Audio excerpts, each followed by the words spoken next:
반갑습니다. 북만남 태림입니다. 오늘은 500만 원을 가지고 50억을 번 슈퍼리치가 되는 9가지 방법, 브라운스토니즈의 부의 본능을 가지고 한번 이야기해 볼까 합니다. 원시 본능에 사로잡혀 가난하게 살 것인가, 부의 본능을 일깨워서 슈퍼리치로 거듭날 것인가 라고 머릿말을 시작하고 있습니다. 이 저자는 8년 연애 끝에 결혼을 해서 월세 20만 원짜리에서 신혼살림을 시작했었고, 혼수도 폐물도 없이 전세 보증금까지 모두 빼서 모은 종잣돈 500만 원으로 50억을 벌어낸 이야기를 하고 있고요. 그 시절 꿈이 있었기 때문에 두렵지 않았고 하루하루 살아가는 것이 설레었다라고 쓰여져 있습니다. 그렇게 열심히 재테크를 해서 42살이 될 때 미련 없이 회사를 그만두고 딸과 함께 딸의 교육을 위해서 캐나다로 떠났다라고 저자는 이야기하고 있어요. 부럽습니다. 저에게 2년이 남았네요. 저도 미련 없이 그만두고 42살이 될 때 캐나다로 떠나고 싶습니다. 네. 빠른 은퇴 덕에 하기 싫었던 일들을 하지 않을 수 있는 진정한 자유인이 되었다라고 얘기를 하는데요. 여기서 연어 부화장 이야기를 하고 있어요. 연어가 강물을 거슬러 올라가는 연어, 그 노래 제목으로 너무 유명하잖아요. 그죠? 그러면 저자는 이렇게 생각한 거예요. 왜 연어는 저렇게 힘들게 강물을 거슬러서 글로 갈까? 그건 본능 때문이라는 거예요. 본능. 그래서 저자는 그걸 보면서 이런 생각을 했다는 거죠. 우리 인간에게도 가난의 본능이 있고 부의 본능이 있는데 의식하지 않으면 그런 연어처럼 그 본능에 따라서 살아가기 때문에 어쩔 수 없이 가난해지고, 그럼 우리 인간이 그 가난의 본능을 끊고 부의 본능으로 가야지만 슈퍼리치가 될 수 있다는 거죠. 그러니까 본인이 500만 원으로 50억을 벌었던 것을 돌아보니 그랬었다라는 걸 이야기하면서 책을 지은 거예요. 당장은 편안하고 즐거울지 모르나 내일의 행복은 약속할 수 없고, 부의 본능을 일깨운 사람은 안락한 내일을 준비할 수 있다라고 이야기를 합니다. 내면에 있는 가난의 본능, 그 장애물을 극복하면 누구나 부자가 될 수 있다라고 2018년 7월 브라운스톤이 쓴 책을 가지고 한번 이야기해 볼까 합니다. 2018년 7월쯤에 제가 이 책을 읽었었고요. 참 많은 부분이 저와 비슷하더라고요. 저도 2012년에 결혼을 했었고 2012년에 결혼을 하고 지금까지 살아오면서 전 나름대로 생각했던 그런 노하우가 이 브라운스톤이 지은 책에 있는 부의 본능과 아주 많은 부분이 겹쳐서 조금 놀라기도 했었고요. 다시 제가 또 2018년, 2019년, 2020년에 살다가 코로나 사태로 지금 재테크 관련, 경제 관련된 책을 읽다 보니 부의 본능이라는 책이 눈에 띄어서 다시 한 번 더 읽고 이렇게 리뷰를 하고 있습니다. 브라운스톤의 실전 투자기, 슈퍼리치가 되려면 부의 본능을 깨워라, 이렇게 얘기를 하는데, 여기서는 그럼 뭐가 가난의 본능이고 무엇이 부의 본능인지에 대해서 이야기할까 합니다. 무리를 짓는 본능, 함께 가려고 하는 본능, 이건 가난의 본능이라고 저자는 이야기하고 있어요. 그래서 무리 짓는 본능의 오류, 영토 본능의 오류, 쾌락 본능의 오류, 근시안적 본능의 오류, 손실 공포 본능의 오류, 과시 본능의 오류, 도사 환상의 오류, 마녀 환상의 오류, 인식 체계의 오류, 이렇게 9가지 오류를 범하지 않는다면 부의 본능을 일깨울 수 있다라고 하고요. 이 9가지 가난의 본능을 넘어서 부의 본능을 깨우는 8가지 도구를 또 이야기하고 있습니다. 신경 조건화하기, 모델 따라하기, 유혹 회피하기, 가계부 쓰기, 작은 성공 체험하기, 서약서 쓰기, 진실 파악하기, 신에게 기도하기. 이렇게 부의 본능을 깨울 수 있는 8가지 도구, 그리고 우리가 피해야 하는 가난의 본능 9가지를 보도록 하겠습니다. 첫 번째, 무리 짓는 본능의 오류. 내 안에 부자를 깨웁시다. 지금 이런 얘기 많이 하잖아요. 지금 주식 하나하나 주식을 하기 어려우니까 ETF 같은 것을 사라. 지금 미국제는 바닥이다. 더 바닥일 수도 있으니 조금씩 나누어서 사다 보면, 그리고 10년 정도 자기 투자하면 무조건 오른다라고 하면서 ETF나 이런 다양한 주식들 관련된 이야기들을 많이 하고, 그리고 아이들이 주식을 많이 산다라고 신문 기사도 많이 떴더라고요. 그래서 왜 우리는 머리로는 알아요. 주식을 할 때 바닥에서, 완전 바닥에서 못 사니까 발목에서 사서, 완전 머리에서 못 파니까 어깨에서 팔아라는 그런 말은 너무나 유명한 말인데 왜 우리가 그렇게 하지 못할까요? 그 이유는 가슴 때문이라고 얘기합니다. 감정 때문이라고 얘기하는데요. 부자는 외로운 늑대고 빈자는 무리 짓는 양떼라는 거죠. 부자는 외로운 늑대입니다. 네, 부자는 외로운 늑대고 가난한 사람들은 무리를 짓는다. 무리를 지어서 있다는 거죠. 그 무리를 짓는 본능을 극복해라. 외로우셔도 책을 읽으셔야 돼요. 지금 바닥을 쳤다, 주식을 하고 싶다, 미국 주식 사고 싶다. 근데 방법을 모르시면 못 하시잖아요. 그럼 어떻게 해야 돼요? 방법도 모르면서 그걸 뛰어드는 건 도박이고요. 어떻게 해야 되냐면 책을 읽으셔야 돼요. 모르시면 요즘 유튜브 좋죠. 유튜브 검색해서 보시고 아니면 진짜 전문가를 찾아가서 질문을 하셔야 되고요. 그 방법을 알고 하셔야지 좋다더라.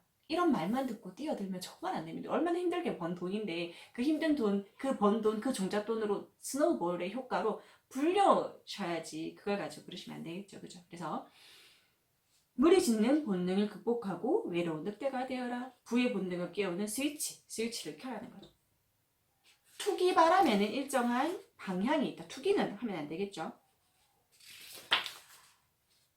그래서 외로운 길이라도 홀로 가셔야 합니다. 영토의 본능, 두 번째, 영토의 본능. 인간이 갖고 있는 동물적인 영토의 본능은 한 곳에 오래 머물고 싶어하는 본능이에요. 네, 저도 참 많은 이사를 다녔었거든요. 참 많은 이사를 다녔었는데 젊을 때 들깨처럼 돌아다녀라 라고 지금 이야기를 하고 있어요. 이 저자도 엄청나게 많은 이사를 다니면서 불을 불렸다는 거거든요. 네. 저희 제자가 이제 결혼을 내년 1월에 준비를 한다고 이제 저희 브런치 글에 보면 제가 써놓은 제자이기도 한데 제가 처음 가르쳤었던 제자예요. 아직까지도 연락을 하고 지내는 제자인데 그 제자가 이제 결혼을 한다고 이제 이런저런 물어보러 많이 찾아오고 그랬었는데요. 이제 결혼을 하게 되었고 이제 신혼집과 관련된 여러 가지 결혼 준비를 한다고 이야기를 할 때 제가 했던 조언은 집은 사라. 네, 집을 사. 이렇게 똑똑한 녀석이어가지고 자기도 집을 가지고 있고 와이프도 지금 청약이 당첨이 됐다라고 얘기를 두 개를 가지고 있어서 지금 결혼을 하게 되면 이게 1가구 2주택이 될까봐 그것에 대해서 막 고민을 하고 있더라고요. 그래서 일단 너무 자랑스러웠고 너무 잘하고 있다라고 칭찬을 해주었고 그 친구한테 뭐라고 얘기했냐면 그래 집은 청약을 해서 좋은 아파트를 가져라. 하지만 그 좋은 아파트에 살지는 마라라고 했어요. 이게 영토의 본능과 똑같은 것 같아요. 네. 좋은 아파트에 살고 싶죠. 저도 좋은 아파트에 살고 싶습니다만 저는 좋은 아파트에 살고 있지 않습니다. 제가 했는 선택 중에 제일 잘한 선택인 것 같은데요. 저는 지금 다가구 주택에 살고 있습니다. 다가구 주택에 제가 살면서 전세를 내고 월세를 내면서 그 수익으로 제가 레버리지를 하고 있거든요. 저희 딸이 그래요. 엄마, 나도 아파트에 살고 싶다. 아파트에 살면 좋죠. 아파트에 살면 편하죠. 놀이터도 그렇고 친구들하고 함께 만날 수 있는 것도 좋기 때문에 우리 딸이 매일 그렇게 얘기를 하지만 저는 아파트보다는 돈을 주는 다가구 주택이 좋습니다. 그래서 돌아다니셔야 돼요. 근데 제가 제일 처음부터 다가구 주택을 가질 수 있었던 건 아니에요. 그만큼의 돈은 없었기 때문에 처음에는 이사를 다녔었죠. 이사를 다녔었고 신랑이 처음에 이제 신혼집을 차릴 때 이제 아파트를 하자라고 했을 때 제가 노라고 거부를 했었어요. 당연히 대출을 당기면 할 수 있었겠지만 저는 그러고 싶지 않았어요. 이유는 아주 간단합니다. 다른 사람에게 우리 집을 초대하거나 이런 집에서 신혼살림을 차려 라는 것을 보여주는 건 그렇게 저의 인생에서 중요하지 않았어요. 그래서 둘이 살 때잖아요. 둘이 살 때면 최소한의 비용으로 최대의 효과를 누릴 수 있는 방법을 썼었고요. 그리고 그때 신혼살림 때 아주 많은 돈을 절약했었기 때문에 지금 저희가 이 정도 살고 있다라고 생각을 합니다. 네, 그래서 그때 혼수 이런 것들 정말 별로 신경 쓰지 않았었고요. 최근에 가구를 좀 좋은 가구를 들였어요. 이제 딸이 이제 초등학교 입학하는 이 시점에 아이들 가구들도 다 바꾸면서 이제 가구를 쫙 바꿨는데 그렇게 되는데 동안 한 5, 6년 동안은 정말 그냥 저렴하게 있었던 것 같아요. 그렇게 하면서 돈을 모으고 저는 스노우볼을 가졌었거든요. 만들었었거든요. 그래서 집을 사는 것은 다르다. 집은 사야죠. 사서 가지고는 있어야 됩니다. 자산의 기능이 있기 때문에요. 이렇게 지금 돈이 아주 많이 풀리게 되면 미국 뿐만 아니라 우리나라도 그렇고 코로나로 힘든 사람들한테 돈을 많이 풀잖아요. 돈을 많이 풀게 되면 돈의 양이 갑자기 많아진단 말이에요. 그렇게 되면 어떤 일이 벌어질까요? 돈의 가치는 떨어집니다. 그럼 우리 무엇을 가져야 할까요? 자산을 가지고 있어야 해요. 자산을. 네. 자산을 가지고 있어야 합니다. 그래서 집은 사셔야 해요. 자기의 집은 있어야 합니다. 집은 사셔야 하고요. 하지만 그 좋은 집에서 살 필요는 없어요. 아이들이 좋은 학교를 다닐 때 그쯤에는 필요해요. 그러니까 여기서 말하는 좋은 학군이라는 것은 저는 뭐 강남 학군이나 뭐 대구의 수성구 학군을 이야기하는 건 아니고요. 학교가 가까운 곳을 이야기합니다. 네. 그래서 신혼집 선정이 노후 재산을 좌우한다. 왜냐하면 거기서 한번 머물게 되면 인간은 본능상 거기서 머문다라는 거죠. 자기가 살고 있는 집, 자기가 살고 있는 동네가 나쁘다고 말하는 사람 아무도 없어요. 자기 동네가 살기 제일 좋다고 얘기해요. 우리 동네 살기 정말 좋은데요. 우리 동네 집값이 안 오르지. 모든 사람들이 하는 이야기입니다. 인간의 본능이거든요. 그리고 이사는 많이 할수록 재산은 쌓입니다. 저희 지인 이야기인데 저희 지인은 정말 많이 이사 다니세요. 저보다 더 이사를 많이 다니시는데 그 집에 놀러를 가면 이삿짐이 그냥 있어요. 그분은 이렇게 전속 이사 업체가 있으세요. 그래서 너무 많이 이사를 하니까 그분들이 오시면 이게 다 뭔지 아세요. 네. 그리고 그 아파트에서 한 아파트 오래 사시면서 금매가 나온 아파트로 이사를 가셨다가 네. 또다시 그 아파트가 조금 오를 때 다시 팔고 또 금매가 나온 아파트로 주셨다가 이런 식으로 그 아파트 한 단지 아파트를 도시면서 돈을 버시더라고요. 네. 정말 본인이 알고 있는 것을 최대한 활용하시는 분 같고 돈도 정말 많으세요. 돈도 정말 그렇게 해서 많은 돈을 가지셔서 어떻게 하셨냐면 주식도 스마트로 이렇게 핸드폰으로 하시지 않습니다. 전화로 하세요. 네. 전화로 하셔서 돈이 이렇게 있으시면 어느 주식을 하나 사놓고 푹 묶어 놓으시는 거예요. 정말 장당 끄듯이. 우리는 주식을 하면 계속 스마트폰으로 빨간색 파란색을 보면서 막 하루에도 수십 번 막 고민을 하잖아요. 그분은 안 그러세요. 전화로 무슨 주식 얼마에 사주세요. 이렇게.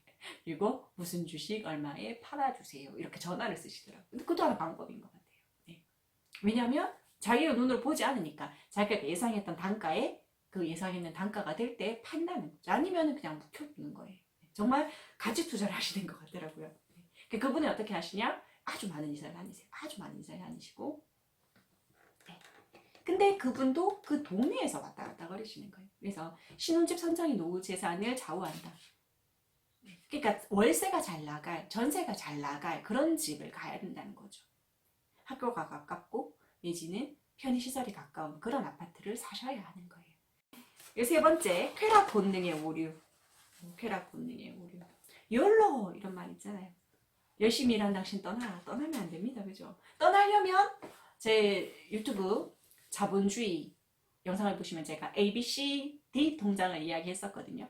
떠나고 싶으시면 그 떠날 돈을 미리 모으셨어야 해요. 예, 그 돈을 가지고 그렇게 떠나시는 건 괜찮아요. 하지만 성과급이 들어왔다고 내지는 뭐 보너스가 들어왔다고 쓰시면 안 됩니다. 특히 지금처럼 이런 사태가 터졌을 때 현금을 가지고 계셔야 돼요. 어떤 일이 어떻게 벌어질지 모르고 이 사태가 언제 끝날지 모르거든요. 우리나라야 지금 이런 대처들이 잘해서 전 세계에서 유일하게 플러스 성장을 지금 그 성장률도 낮긴 낮지만 그렇게 예측하지만 전 세계가 지금 힘들기 때문에 어떻게 예측할 수 있을지 아무도 몰라요. 이건 복잡계 이야기이기 때문에 아무도 모릅니다. 그래서 현금을 보유하고 계셔야 돼요. 그래서 가지고 있는 현금 가지고 다 지금 주식이나 이런 거 투자하시면 안 돼요. 할 수 있는 여윳돈으로 하셔야 되는 거예요. 빚을 내서 한다? 절대로 안 되는 이야기입니다. 철학의 본능. 부자가 될 사람은 어리 싹부터 보인다. 저의 아이 흉이라서 참 말하긴 그런데 저희 첫째 아이와 둘째 아이 중에서 부자가 될 아이는 첫째 아이인 것 같아요. 이유는 간단합니다. 며칠 전에 어디를 갈 때 우리 아이가 이제 휴게소 이런 것을 들리게 되면 둘째 아이는 이렇게 뽑기 같은 걸 하고 싶어서 많이 울거든요. 그래서 돈을 딱 줬어요. 봉투에 현금을 딱 넣어서 아이 거, 첫째 아이 거, 둘째 아이 걸 주고 이 돈으로 과자 사 먹고 싶으면 과자 사 먹고 장난감 사고 싶으면 장난감을 사라고 했는데 첫째 아이는 돌아올 때까지 돈 10원도 안 썼고요. 둘째 아이는 돈 다 썼어요. 돈 다 썼는데 돌아오는 휴게소에서. 왜냐면 첫째는 돈을 한 개도 안 썼기 때문에 그 돈을 쓰기 위해서 내렸거든요. 둘째는 없잖아요. 근데 그 뽑기를 하고 싶다고 울고 불고 난리를 치는 모습을 보고 아무리 돈을 많이 줘도 이 아이에게는 그냥 계속 쓰는 것 뿐이더라고요. 6살짜리가 뭘 알겠습니까? 알았습니다. 첫째, 둘째 중에서 부자가 될 아이는 첫째구나. 네, 부자가 될 사람은 어릴 때 싹 붙어 보인다. 맞는 것 같아요. 저는 아이가 운다라고 해서 절대로 들어주지 않거든요. 정말 마트에서 옷으로 바닥을 닦고 있는 아이는 저희 아이입니다. 네, 저희 둘째입니다. 근데 안 통하더라고요. 첫째는 그렇게 해서 경제 교육을 시켰는데 둘째는 안 통하더라고요. 그래서 정말 힘들지만 그래도 어떡하겠습니까? 저의 아이인데 해야죠, 그죠? 이래서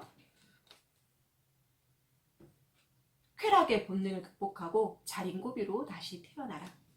부자의 첫걸음은 빚을 갚는 것이다. 빚을 갚는 것이다. 고통스러운 현실이 잠깃 미래를 약속한다. 쾌락주의자들, 스토아파와 쾌락주의, 에피쿠로스 학파가 헬레니즘 시대의 사상가들인데요. 스토아파는 금욕주의, 이성을 가지고 금욕주의를 주장했다면 에피쿠로스 학파들은 쾌락을 주장해요. 쾌락을. 근데 문제는 뭐냐 하면 이 둘은 같은 이야기를 한다는 거예요. 엄청나게 혼란스러운 사회 시대 상황 속에서 스토아파는 금욕주의를 이야기했고 에피쿠로스는 쾌락을 이야기했습니다. 하지만 둘 다 같은 손이라는 거예요. 손바닥의 앞뒷면 차이밖에 없다는 거예요. 에피쿠로스가 쾌락주의자인데 왜? 쾌락주의는 오늘 먹고 죽자, 못 먹어도 고일 것 같잖아요. 여기서 말하는 쾌락은 그런 쾌락 아닙니다. 소극적 쾌락입니다. 적극적인 쾌락을 추구하면서 가지는 그런 능동적인 쾌락이 아니고요. 소극적인 쾌락을 이야기하는 게 에피쿠로스 학파의 쾌락주의입니다. 그들이 추구하는 쾌락은 어떤 거냐면요. 쫄쫄쫄 굶고 그 굶은 상태에서 먹는 딱딱한 빵과 물 한 모금이 최고의 음식이라고 얘기합니다. 그들은 우정을 가지고 지적인 내용을 토론하는 것을 최고의 쾌락이라고 추구했던 사람들입니다. 근데 잘못 쾌락주의가 오해가 되어서 욜로 마치 내일이 없는 것처럼 이렇게 살면 안 됩니다. 이렇게 살면 안 됩니다. 지금 참으셔야 돼요. 젊은 분들 보면 그냥 흰 면티에 청바지 하나 입고 나가도 괜찮잖아요. 하지만 늙어서는 사실은 운전을 해야 되고요. 늙어서는 택시를 타야 돼요. 늙어서 걸어 다니고 늙어서 이렇게 힘들게 대중교통을 이용하는 것보다는 택시를 타고 다니셔야 한다고 생각해요. 지금 두 팔, 온몸이 성할 때는 걸어 다니시는 게 맞습니다. 돈을 아끼셔야 되는 게 맞아요. 네. 저도 운전은 저희 아이 임신하고 거의 만삭이었을 때쯤부터 운전을 했던 것 같아요. 왜? 아이를 놓고 나면 대중교통을 이용하기 너무 힘들 것 같아서 그때부터 다시 운전을 시작했고 차를 몰고 다녔던 것이지 그전에는 운전하지 않았었거든요. 어떻게 보면 억측스러울 수 있었던 사람처럼 보였을지 모르겠지만 그렇게 했기 때문에 지금의 제가 있는 것 같아요. 그리고 부자들의 첫 번째 취미는 독서입니다. 책을 읽으면 돈이 돼요. 네, 책을 읽으면 돈을 벌 수 있습니다. 네 번째, 근시안적 본능의 오류. 너무 가깝게만 본다는 거, 좀 멀리 못 본다는 거예요. 좀 멀리. 사실 땅을 사면 돈을 벌 수밖에 없습니다. 네, 대한민국에서는요. 네, 땅은 한정되어 있기 때문이거든요. 좋은 땅. 네. 사기의 제일 첫 번째는 뭐냐면요. 짧은 시간에 돈 벌게 해줄게. 얼마 줘. 이거 얼마로 불려줄게. 다 사기입니다. 네. 보이스피싱 같은 것들도 그렇고 사기도 그렇고 다 짧은 시간에 돈을 벌어주겠다. 시대가 이렇게 바뀌었기 때문에 이렇게 벌 수 있다라는 거 다 사기입니다.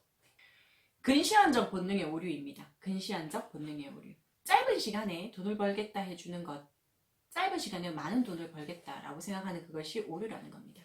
빚을 내서 투자하는 건 망하는 지름길입니다. 네. 물타기라고 표현하죠. 그죠?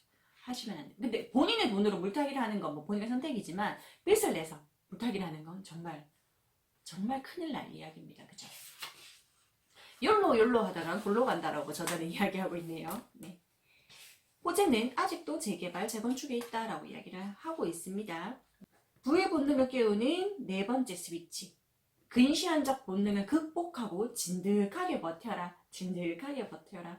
장기적으로 대박 가능성이 있는 주식을 골라라 라고 얘기합니다. 일확천금의 모든 신화는 거짓이다 라고 저자는 이야기하고 있어요. 다섯 번째, 손실 본능 공포의 오류. 배가 항구에 있을 때 가장 안전합니다. 네, 배가 항구에 있을 때는 가장 안전해요. 하지만 항구에만 있다면 그건 배가 아니겠죠. 거친 바다를 향해 나아가는 배만이 보물섬을 찾을 수 있다라고 이야기를 하면서 저자는 이야기하고 있습니다. 투자형으로 진화한 사람이 부자가 된다. 투자를, 위험을 무릅쓰고 투자를 해야 된다는 겁니다. 부자가 되려면 공포감을 극복하고 자기 사업을 하라. 자기 사업을 하라. 여섯 번째, 과시 본능의 오류. 여섯 번째, 과시 본능의 오류. 과시하고 싶죠. 네, 인간은 정말 과시하고 싶습니다. 네, 그게 본능인 것 같아요. 남들처럼 입을 거 다 입고, 남들처럼 놀 거 다 놀고, 남들처럼 먹을 거 다 먹고는 부자가 될 수 없습니다. 네. 태생이 부자인 분들은 모르겠어요. 태생이 부자인 분들이 돈 버는 걸 들어보면 가지고 있는 그 돈 자체가 다르기 때문에 불을 일으키는 방법들이 다르더라고요. 하지만 우리는 스노우볼을 가지고 우리가 그까지 가야 하잖아요. 네. 그러니까 과시하고 우쭐대는 거. 내 이번에 데리고 온 아이야. 뭐 백화점에서 데리고 왔어. 라고 들고 다닌들. 네. 조금 지나면 또 그 아이는 신상이 아니에요. 네. 아무리 좋은 시계를 찬들. 돈 걱정 없이 편안하게 사는 것이 더 중요한 것이 아닐까라고 생각합니다. 네. 해외여행 가면 좋죠. 해외여행 가면 좋죠. 돈을 모으셔서 가는 건 괜찮습니다. 내가 이번 여름에, 이번 겨울에 이렇게 갈 거야 라고 돈을 모으셔서 가는 건 정말 훌륭하죠. 네. 여행을 가지 말라는 건 아닙니다만 그 돈을 모으지 않고 가는 건 잘못된 겁니다. 네. 여름에 바닷가에 아이들과 놀러 가기 위해서 돈을 모으신다. 모으세요. 네. 한 달에 10만 원씩 모아서 가세요. 더 들 것 같다? 그럼 20만 원씩 모아서 가세요. 겨울에 스키 타러 가고 싶다. 이번에 우리 아이 스키를 배우려면 스키 강습을 해줘야 되면 그것까지 계산하면 돈을 모으세요. 지금부터. 네. 지금부터 모으고 아이에게도 설명을 하세요. 우리의 돈은 이렇고 엄마 아빠의 버는 돈은 이 돈인데 이렇게 이 방학 때 일을 하기 위해서 우리가 이만큼의 돈을 모아야 해. 그런데 이만큼의 돈을 모으려면 우리의 생활비는 이렇게 줄여야 해라고 이야기를 하시면 못 이해하는 사람 없어요. 근데 그 아이가 엄마 난 그래도 지금 피자 먹고 싶어. 나 그래도 통닭 먹고 싶어. 나중엔 안 가도 돼 라고 했을 때 옆에 다른 친구들이 뭐 스키를 간다거나 뭐 바다에 놀러를 간다라고 했을 때 그것을 이야기하면서 회상시켜 주셔야죠. 네, 그게 경제교육이라고 저는 생각해요. 그래서 저희 아이에게도 지금 저희 첫 딸에게 저희 아이에게 저는 이야기합니다. 엄마가 휴직을 했기 때문에 엄마 월급이 없어. 엄마 월급이 없기 때문에 우리가 예전처럼 쓸 수 있는 것들을 못 써 줄여야 해 라고 이야기를 하거든요.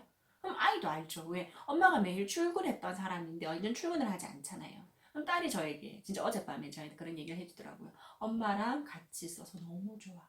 코로나로 밤의 기도가 코로나 빨리 끝나게 해주세요라는 그 기도를 하고 자거든요. 우리 두 아이들은. 근데 저희 귀에 대고 이러는 거예요. 엄마 코로나가 빨리 끝났으면 좋겠지만 엄마랑 하루 종일 같이 있어서 너무 좋아라고 이야기를 하는데 정말 감사하더라고요. 네.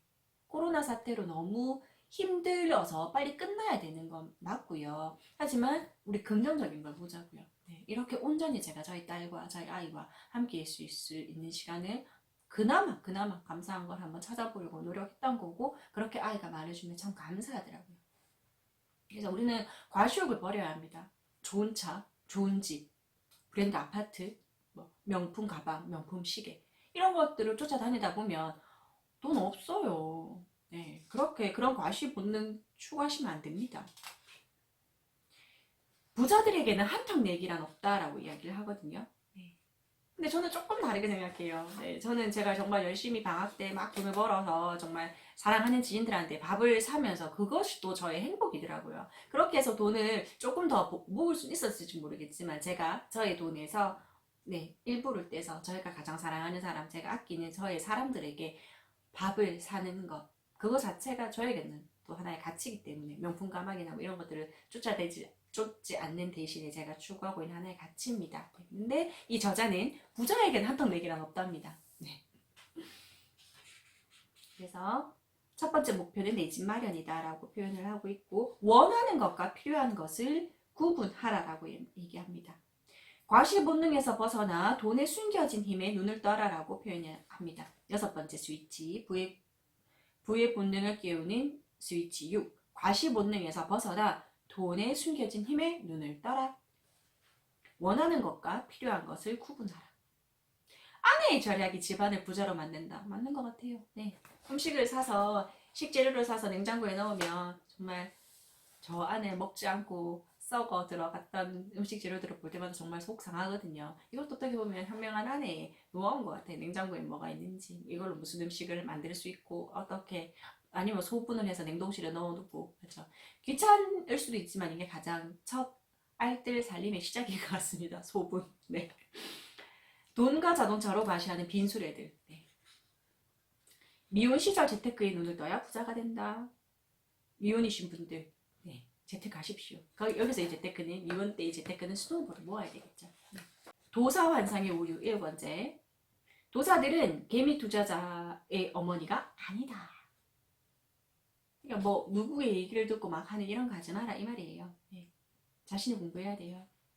인간은 아는 것보다 믿는 걸 좋아한다. 네.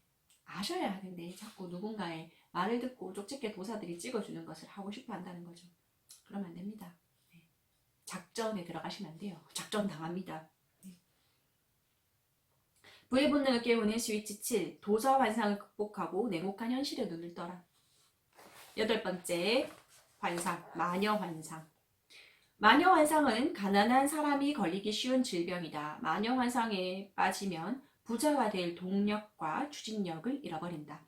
그래서 가난한 사람이 마녀 환상에 빠지면 부자가 되려고 노력하지 않게 된다. 지금의 가난이 내 잘못이 아니고 남 탓이라면 내가 노력해야 할 일은 아무것도 없게 된다. 부자를 미워하지 마세요. 네, 부자를 미워하지 마세요. 선한 부자들 정말 많습니다. 네. 이번에 보세요. 코로나 사태로 되게 많은 분들이 힘들어 하시는 걸 알고 부자들 중에서, 근데 그 부자들 중에는 마음의 부자도 있죠. 그죠? 자기가 가지고 있는 아주 작은 그 마스크, 아주 작은 것들로 내어놓는 그분들도 충분히 부자이신 거예요. 마음의 부자들. 그것도 부자인 거거든요. 그래서 마녀 환상과 바꾸는 부자가 되기 위한 추진력. 부자를 질투하는 대신에 칭찬하라. 저는 정말로 누군가가 집을 샀다, 누군가가 차를 샀다, 누군가가 무엇을 했다, 누군가가 돈을 많이 벌었다라고 하면 정말 칭찬해줘요. 대단하다. 대단하다. 그리고 그 노하우 좀 가르쳐 달라고. 네, 제가 박사하면서 부자들을 따라다닙니다. 네, 부자가 되고 싶으면 남 탓하는 성격부터 고치셔야 돼요. 네, 그리고 자신이 가진 것에 감사하는 것이 시작입니다. 그리고 지금 저 영상을 들으시는 분들도 내가 태림 선생님의 영상을 듣고 지금 이런 얘기를 하고 있네 라고 감사하시면 돼요. 네, 댓글로 써주세요. 감사합니다 태림 선생님. 이 방송 듣고 부자 되겠습니다. 책 열심히 읽을게요. 제가 정말 이 채널을 유지하는 힘이거든요. 네. 구독자 수가 지금 1,500명 넘어도 실제로 보시는 분들 몇 분 안 되세요. 네. 좋아요 눌러주는 횟수나 이렇게 뭐 보면, 그 다음에 유튜브 스튜디오에서 이제 조회되는 것들 보면 사실 이 채널 계속 해야 되나 말아야 되나 고민하지만, 그래도 누군가가 나의 이야기를 듣고 누군가의 변화가 일어난다라면 내가 할 수 있는 일이기 때문에 합니다. 네. 저는 그냥 오늘도 유튜브를 찍고, 저는 그냥 오늘도 브런치 글을 씁니다. 네. 제가 할 수 있는 일이기 때문이에요. 다주택자 규제를 강화할수록 집값은 오른다라고 이 브라운스톤은 이야기하고 있네요. 네. 그러면 지금 다주택자들을 규제하고 있으니 곧 나중에 정권이 바뀌거나 시간이 지나면 집값이 오르겠죠? 네. 오를 수밖에 없어요. 왜냐면 돈이 지금 너무 많이 풀렸기 때문에. 이 규제를 해서 이걸 떠나서요. 지금 이렇게 돈이 많아져 버리면 자산을 가지셔야 돼요. 자산을 가지셔야 돼요. 네. 부자가 되고 싶으면 부자의 줄을 서라. 1등 아파트를 잡아야 되는 거죠. 1등 아파트를.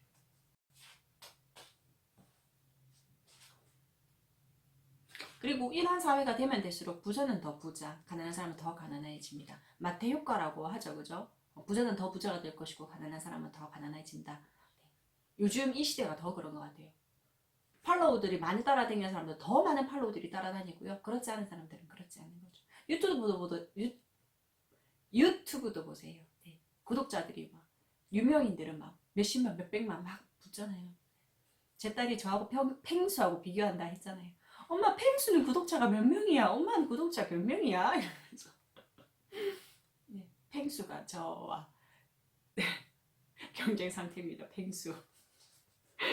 9번째 마지막 인식체계의 오류. 인간의 인식 능력은 매우 제한적이고 불완전하다. 타고난 이 불완전한 인식체계 때문에 우리는 종종 행운만을 바라고 최악의 사태를 대비하지 못하며 과도한 확신으로 올인 투자를 하며 미래를 알 수 있다고 착각하고 투자에 허방다리를 짚게 된다. 라고 인식체계의 오류를 이야기하고 있습니다. 보고 싶은 것만 보는 거예요, 인간은. 네. 그러면 지금 가난의 본능 9가지를 봤잖아요. 가난의 본능, 가난으로 빠질 수 있는 오류 9가지를 봤잖아요. 돈에 대한 긍정적인 믿음을 이야기합니다. 이 머니, 론모어의 머니에서도 똑같은 이야기를 했잖아요. 그죠? 여기서도 뭐라고 얘기하면 돈이 있어야 좋은 일을 할 수 있고 자유롭게 살 수 있다. 돈은 사람을 좀 더 행복하고 편안하게 만들 수 있다. 돈은 최악의 질병이며 가장 환자가 많은 질병이다. 가난하면 부자의 지배를 받고 빚을 지면 종이 된다. 가난한 사람은 사계절밖에 고생하지 않는다. 준하, 주동 다 고생한다는 얘기죠. 가난이 주치가 아니다. 그렇지만 결코 명예도 아니다. 스스로 즐겁지 않으면 안 된다. 돈은 우리에게 즐거움을 준다. 가난을 극복하기 위한 10계명 한번 읽어보겠습니다. 1. 남들이 영화나 TV를 보며 즐거워할 때 지루한 재테크 책을 읽고 저축 계획을 작성하라. 2. 남들이 명품 옷과 중대형 차로 뽐낼 때 시장 패션으로 센스를 높이고 소형차나 대중교통을 이용하라. 3. 남들이 친구들에게 호기롭게 한턱 내며 기분 낼 때 눈 딱 감고 자린고비라는 비난을 감내하라. 4. 남들이 휴일에 야외로 놀러 갈 때 흙먼지 날리는 공사 현장이나 부동산 업소를 답사하라. 남들이 돈 많이 드는 골프, 스키를 타며 시간을 보낼 때 돈 안 들고 전신 운동이 되는 등산, 조깅을 즐겨라. 남들이 맛집을 찾아다니며 돈을 낭비할 때 외식은 아예 생각하지도 말고 집에서 음식을 해먹어라. 7. 남들이 최신 휴대폰을 자랑할 때 구식 휴대폰을 자랑스럽게 들고 다녀라. 8. 남들이 세계 곳곳을 돌아다닐 때 돈 안 드는 국내 여행으로 휴식 있을 여행을 즐겨라. 9. 남들이 대충대충 통 크게 살 때 10원 하나까지 꼼꼼하게 가계부를 기록하라. 10. 남들이 전세 살면서 좋은 옷에 좋은 음식, 좋은 차를 탈 때 내 집을 사고 융자를 갚아 나가라. 가난을 극복하는 10계명이었습니다. 다음 시간에 부의 본능을 깨우는 실전 솔루션을 한번 이야기해 보겠습니다. 북만남 들어주고 계신 여러분들은 이미 충분하다는 거 알고 계시죠? 우리는 책을 읽고 부자가 될 수 있다는 걸 알고 있습니다. 그죠? 남들이 영화 보고 남들이 드라마 볼 때 우리는 지루하지만 재테크 책을 읽읍시다. 재테크 책을 읽기 어려우시다면 북만남 들으시면 됩니다. 오늘도 들어주셔서 감사합니다. 좋아요와 구독하기는 제가 이 채널을 유지하는 데 큰 힘이 됩니다. 북만남 트림이었습니다. 고맙습니다.